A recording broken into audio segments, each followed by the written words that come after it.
បងប្អូនអើយថ្ងៃនេះសំណាងណាម្ដាយខ្ញុំប្រាប់ថាកូនផ្សារមិនចាំបាច់ធ្វើម្ហូបទេចាំគាត់ប៉ាវញ៉ាំប៊ូហ្វេសួស្ដីជំរាបសួរបងប្អូនអរគ្នាដើមបាទវីដេអូខ្ញុំនិយាយលេងទេតាមពិតទៅថ្ងៃហ្នឹងគេមានកម្មវិធីបុណ្យដាភូមិម្ដាយខ្ញុំប្រាប់ទោះបីខ្ញុំរវល់យ៉ាងណាក៏ដោយដៃខែត្រូវតែចូលរួមកម្មវិធីបុណ្យហ្នឹងមួយឆ្នាំគេធ្វើម្ដងទេហើយក៏ប្រាប់ខ្ញុំថាពេលទៅកុំភ្លេចយកទឹកជាទៅជាមួយផងថ្ងៃហ្នឹងសាលាសុជាក៏អត់រៀនដែរបងប្អូនគាត់មិនបានទៅជាមួយខ្ញុំទេគាត់ប្រាប់ខ្ញុំថាឲ្យសុជាទៅមុនទៅចាំគាត់ជិះឡានក្រុងតាមក្រោយជាមួយមកភ័ក្រគាត់បន្ទាប់ពីគាត់ចេញពីធ្វើការហើយម៉ោង12កន្លះថ្ងៃត្រង់នឹងឯងកម្មវិធីបុណ្យហ្នឹងនៅចិត្តសាលាសុជាហើយកម្មវិធីបុណ្យទៀតនៅស្រុកឥណ្ឌាមិនសូវខុសស្រុកយើងហ្មងទេបងប្អូនមិនចេះខ្វះទេឲ្យតែមានកម្មវិធីបុណ្យចឹងអ្នកលក់ឡើងមកកណោខ្ញុំបានចូលទិញគ្រាប់សណ្ដែកដីឲ្យម្ដាយក្មេងខ្ញុំមកកញ្ចប់ពីកញ្ចប់ចឹងទៅសណ្ដែកដីនៅស្រុកឥណ្ឌាដែលគេចំអិននេះដាក់លក់អញ្ចេះខ្ញុំញ៉ាំអត់កើតទេបងប្អូនសត្វដីព្រោះវិធីចំអិនរបស់គេហ្នឹង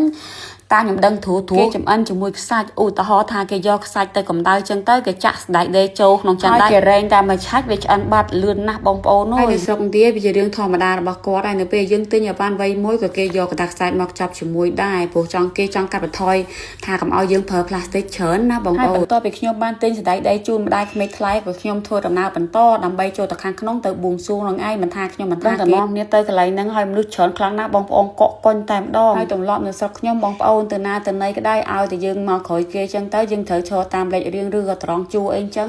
ហើយចម្ងាយផ្លូវមិនចិត្តទេបងប្អូនជាង1គីឡូដីអញ្ចឹងហើយខ្ញុំនិយាយទៅថាខ្ញុំមើលឈិតធីងក៏ថាបានដែរដោយសារខ្ញុំមិនសូវមានពេលគ្រប់គ្រាន់ខ្ញុំខ្ជិលខ្វល់ហើយខ្ញុំក៏មិនបានត្រង់ជួយជាមួយគ្នាមួយគេដែរគឺខ្ញុំដើរយកទៅតែមកហើយកម្មវិធីបុណ្យហ្នឹងគេមានរឿងព្រាយនៃរបស់គេដែរឥឡូវចាខ្ញុំនិយាយប្រាប់បងប្អូនស្ដាប់ខ្ញុំសង្ឃឹមថាបងប្អូនស្ដាប់ហើយយប់ហ្នឹងគេលក់សួរកាវិព្រាយនេះមានគ្រួសារកសិករដ៏ក្រីក្រទូចមួយហើយជីវភាពពួកគាត់រកព្រឹកខ្វះល្ងាច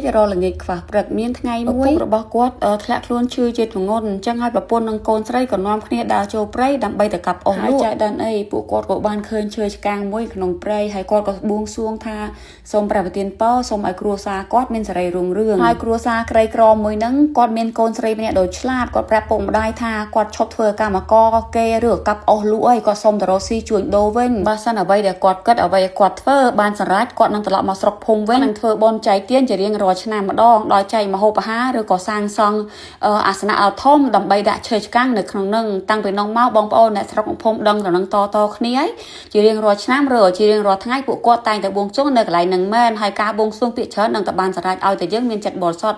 ធសំបីតែខ្ញុំមុនផលិតវីដេអូខ្ញុំបានទៅបួងសួងនៅកន្លែងនឹងដែរព្រេងហ្នឹងមិនមែនប៉ុណ្្នឹងទេបងប្អូនវាមានវែងឆ្ងាយជាងហ្នឹងតែដោយសារតែខ្ញុំអង់គ្លេសខ្លាំងពេកអញ្ចឹងនៅពេលពូម៉ៅនិយាយប្រាប់ខ្ញុំទៅខ្ញុំស្ដាប់បានប៉ុណ្ណាខ្ញុំបរិយាយប្រាប់បងប្អូនស្ដាប់ប៉ុណ្្នឹងហើយដល់សម័យបច្ចុប្បន្នអ្នកស្រុកអ្នកភូមិឲ្យទៅដល់ថ្ងៃហ្នឹងគឺនាំគ្នាធ្វើបុណ្យហ្នឹងហើយបងប្អូនហើយអ្នកស្រុកអ្នកភូមិទាំងអស់ហ្នឹងគឺគាត់មានទូនីតិធ្វើម្ហូបអាហារដើម្បីទទួលភ្ញៀវទីចិត្តទីឆ្ងាយទៅមកខេត្តនឹងត្មងញ៉ាំដោយសេរីបើសិនយើងចង់យកម្ហូបមកផ្ទះក៏បានដែរតែគេតម្រូវឲ្យយើងមុននឹងចូលញ៉ាំម្ហូបហ្នឹងយើងត្រូវ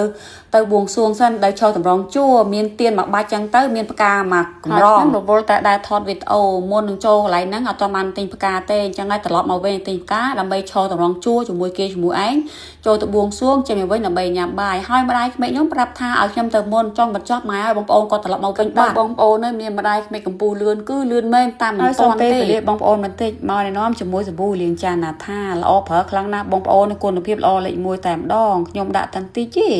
មានពពុះច្រើនកាន់តែលាងចានទៅពពុះកាន់តែចេញនឹងលាងសម្អាតកាកសំណល់ឬក៏ខ្លាញ់ជាប់ចានមិនល្អធ្វើឲ្យចានរបស់ខ្ញុំភ្លឺថ្លារលោងចាញ់តែម្ដងសង្ឃថាលាងហើយយកវាប្រើជំនួសកញ្ចក់ក៏បានដែរអញ្ចឹងហើយបើសិនបងប្អូនមានចំណាប់អារម្មណ៍ងាយរកទេតាមសារឬក៏ឆាតពេករបស់គាត់ផ្ទាល់ដែលខ្ញុំបានដាក់ក្នុងវីដេអូនេះក៏បានដែរឥឡូវដល់វគ្គខ្ញុំចិត្តដល់គោលដៅបងប្អូនប៉ុន្តែដល់វគ្គហ្នឹងគេតម្រូវឲ្យយើងឈរជាពីជួរប្រដោយប្រស្រីប៉ុន្តែអ្នកខ្លះគាត់មិនស្ដាប់ក៏គាត់ធ្វើតាមចិត្តគាត់ទៅបីតែផ្កាក៏ដោយបងប្អូនអើយអ្នកខ្លះទៀតក៏មិនស្ដាប់ដែរនិយាយទៅក៏ឲ្យផ្កាឬទៀតក៏ដាក់ខាងក្រៅប៉ុន្តែអ្នកខ្លះនៅយកចូលខាងក្នុងខ្ញុំដាក់នៅខាងក្រៅពួកខ្ញុំជាមនុស្សល្អអួតខ្លួនឯងទេបងប្អូនអើយតែពីរឿងប៉ែខ្ញុំសូមបួងសួងជូនបងប្អូនទាំងអស់គ្នាថាឲ្យសុខសប្បាយជាពិសេសបងប្អូនដែលឆ្លាញ់ចូលចិត្តមើលវីដេអូខ្ញុំជា fan របស់ខ្ញុំហើយសូមបងប្អូនប្រាថ្នាអ្វីឲ្យបានសម្រេចដោយរឿងនិទានដែលខ្ញុំបានប្រាប់បងប្អូននៅក្នុងវីដេអូនេះបន្ទាប់ពីបួងសួងហើយខ្ញុំធ្វើដំណើរចេញមកខាងក្រៅបងប្អូននៅខាងក្រៅមានក្រុមការងារគេរៀបចំ นมเมียนกกากะลาเมียนตักเอายังยำจังแต่ยมเว้นวงปอน้อยเพียช้อนเอายมโจรวมการวิธีในสองเดียนี่ยมผักดัดตักซอตเต้ปัวนมเดียบอันพลังน่ายมมาจะชุดยำเต้ยมบานสมตักเกปีดอบในสองเดียนี่บงปอน้อยกรมมนตกซอตมวยหรือใบชมุบิสเลนั่งไงแต่ยมเผยเจียประจำทั้งไงแต่สกเจียระบักยมโจรวมการวิธีเจ๊มาเอาตักเซกูดใบกอดจองยำตกกากะลาเจ๊ใส่เพียเจ๊ได้ไปยมมนแต่รอใบยำโกเชียเปติตุ้ยบงปอนเตอบ่อยจ้าเยเตตามสมัครบอยยมได้แต่ไว้ยมสบายมันพอดน้องกระดายยมคือซัวท่าในไอเชียน้าเมาปีนาเป็นในกี่เอายมเซคลูนไอจังหายก็ยมแผลทาแคมบอดี้